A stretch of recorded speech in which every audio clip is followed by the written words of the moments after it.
आज हम दो ऐसी कहानियां देखेंगे जहां लोगों ने अपने ख्वाबों की मंजिल तक पहुंचने के लिए अनजाने में सब कुछ दांव पर लगा दिया। तो सवाल ये है कि कोई अपने ख्वाबों के लिए आखिर किस हद तक जा सकता है।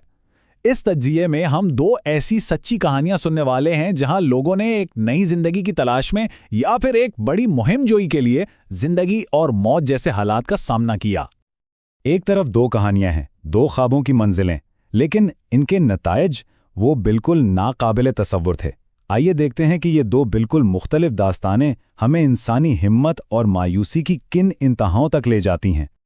तो चलें पहली कहानी का आगाज करते हैं। बात है 7 जनवरी 1985 की और जगह है लॉस एंजलिस का बैनुल अक़वामी हवाई अड्डा, जहां एक बहुत ही खौफनाक इंकशाफ हुआ। जरा तस्वुर करें, एयरलाइन का एक मुलाजिम है जिसकी नज़र सामान की पट्टी पर घूमते एक लावारिस सूटकेस पर पड़ती है, लेकिन जब वो उसे उठाने की कोशिश करता है तो वो हैरान रह जाता है। उसका वजन बहुत ही ज्यादा था। तजस्सुस में जब वो उसे खोलता है तो अंदर जो मंजर था उसने उसे हिला के रख दिया। फौरन पुलिस को बुलाया जाता है और डिटेक्टिव डॉन रेवंस मौके पर पहुंचते हैं। सूटकेस के अंदर एक नौजवान खातून की लाश थी। कोई पहचान नहीं, कोई नाम नहीं, एक जीन डो। और ये मामला ऐसा था जिसके ताने बाने दुनिया में कहीं भी हो सकते थे। तफ्तीश शुरू तो हुई, लेकिन जल्द ही एक दीवार से जा टकराई। पोस्टमार्टम से ये तो पता चला कि मौत दम घुटने से हुई थी, काफी अजियतनाक। लेकिन वो खातून कौन थी, ये कोई नहीं जानता था। पैरों से एक उम्मीद की किरण नजर आई, लेकिन वो भी बस एक गलत फहमी निकली। फिर तफ्तीश में एक अहम सुराग मिला। मकतूला के कपड़ों पर जो लेबल थे वो ईरान के थे, लेकिन इससे तो मुअम्मा और भी पेचीदा हो गया। क्यों? क्योंकि रिकॉर्ड के मुताबिक उस दिन ईरान से कोई भी फ्लाइट सीधी लॉस एंजलिस आई ही नहीं थी। तो सवाल यह था कि आखिर ये खातून यहां तक पहुंची कैसे?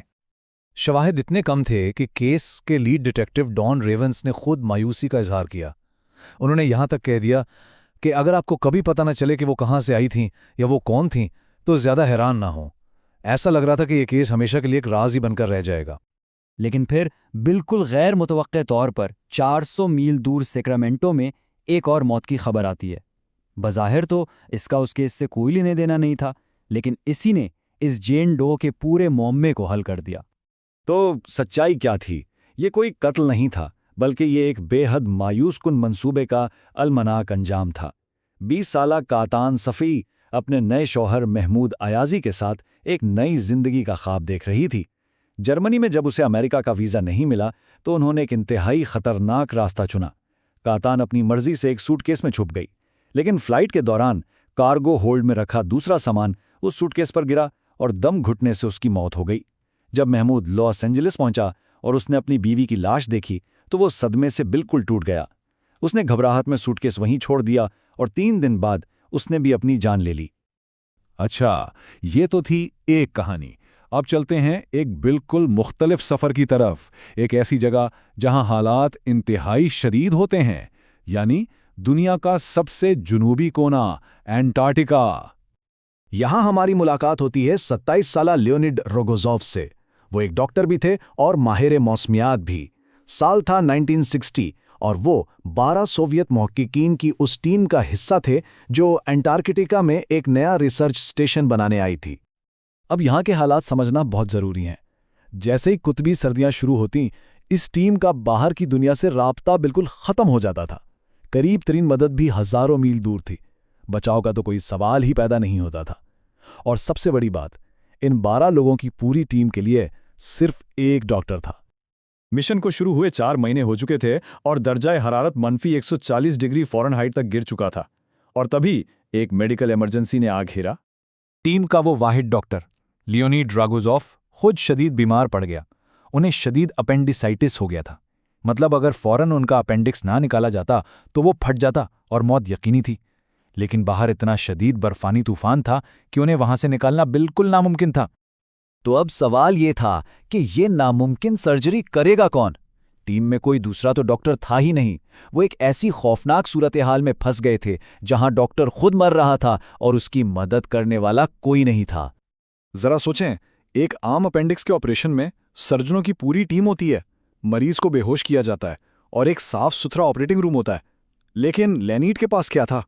कोई ट्रेंड असिस्टेंट नहीं, सिर्फ लोकल एनेस्थेसिया, यानी सिर्फ उस जगह को सुन करने की दवा और एक आर्जी सा ऑपरेटिंग टेबल। उनके पास सिर्फ एक ही रास्ता बचा था। एक नाकाबिले यकीन कुव्वत इरादी का मुजाहरा करते हुए लियोनिड रोगोजोफ ने फैसला किया कि ये सर्जरी उन्हें खुद पर करनी होगी। जी हाँ, मरीज खुद ही अपना सर्जन बनने वाला था। ये ऑपरेशन तकरीबन 2 घंटे चला और लियोनिड पूरे वक्त होश में रहे। वो अपने साथियों को, जिन्हें कोई मेडिकल ट्रेनिंग नहीं थी, हिदायत देते रहे कि क्या करना है। वो एक छोटे से आईने में देखकर अपने जिस्म के अंदर काम कर रहे थे।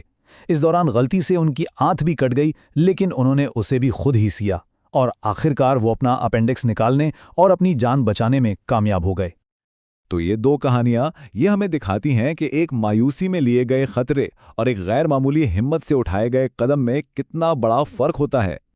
दोनों वाकयात का मवाजना करें तो ये फर्क साफ नजर आता है। एक तरफ अमेरिका जाने का सफर था, मकसद एक नई जिंदगी, लेकिन इमिग्रेशन में रुकावट के बाद सूटकेस वाला खतरा मोल लिया गया और नतीजा क्या निकला? मौत और अलमिया। दूसरी तरफ एंटार्क्टिका का सफर था, मकसद साइंसी खोज थी। बहरान एक मेडिकल इमरजेंसी की सूरत में आया और खतरा था खुद पर सर्जरी करने का, लेकिन यहां नतीजा था जिंदगी और बहादुरी। लियोनिड का ये कारनामा कितना गैर मामूली था, इसका अंदाज़ा इस बात से लगाएं कि वो तारीख में सिर्फ तीसरे ऐसे शख्स बने जिन्होंने खुद पर कामयाबी से ये ऑपरेशन किया। और लियोनिड की इस बहादुरी की विरासत आज भी जिंदा है। उनके इस एक अमल ने एंटार्क्टिका जाने वाली मुहिम्मात के हिफाजती उसूलों को हमेशा के लिए बदल दिया। आज कुछ ममालिक तो ये शर्त रखते हैं कि एंटार्क्टिका में तैनात डॉक्टरों का अपेंडिक्स पहले से ही निकला हुआ हो। आखिर में ये कहानियां हमें सोचने पर मजबूर करती हैं कि वो कौन सी चीज़ है जो इंसान को बर्दाश्त की आखिरी हद तक ले जाती है। एक सोचा समझा खतरा कब एक मायूसकुन जुआ बन जाता है। कतान और महमूद ने एक बेहतर जिंदगी के लिए सब कुछ दांव पर लगा दिया, जबकि लियोनिड ने जिंदा रहने के लिए नामुमकिन को मुमकिन कर दिखाया।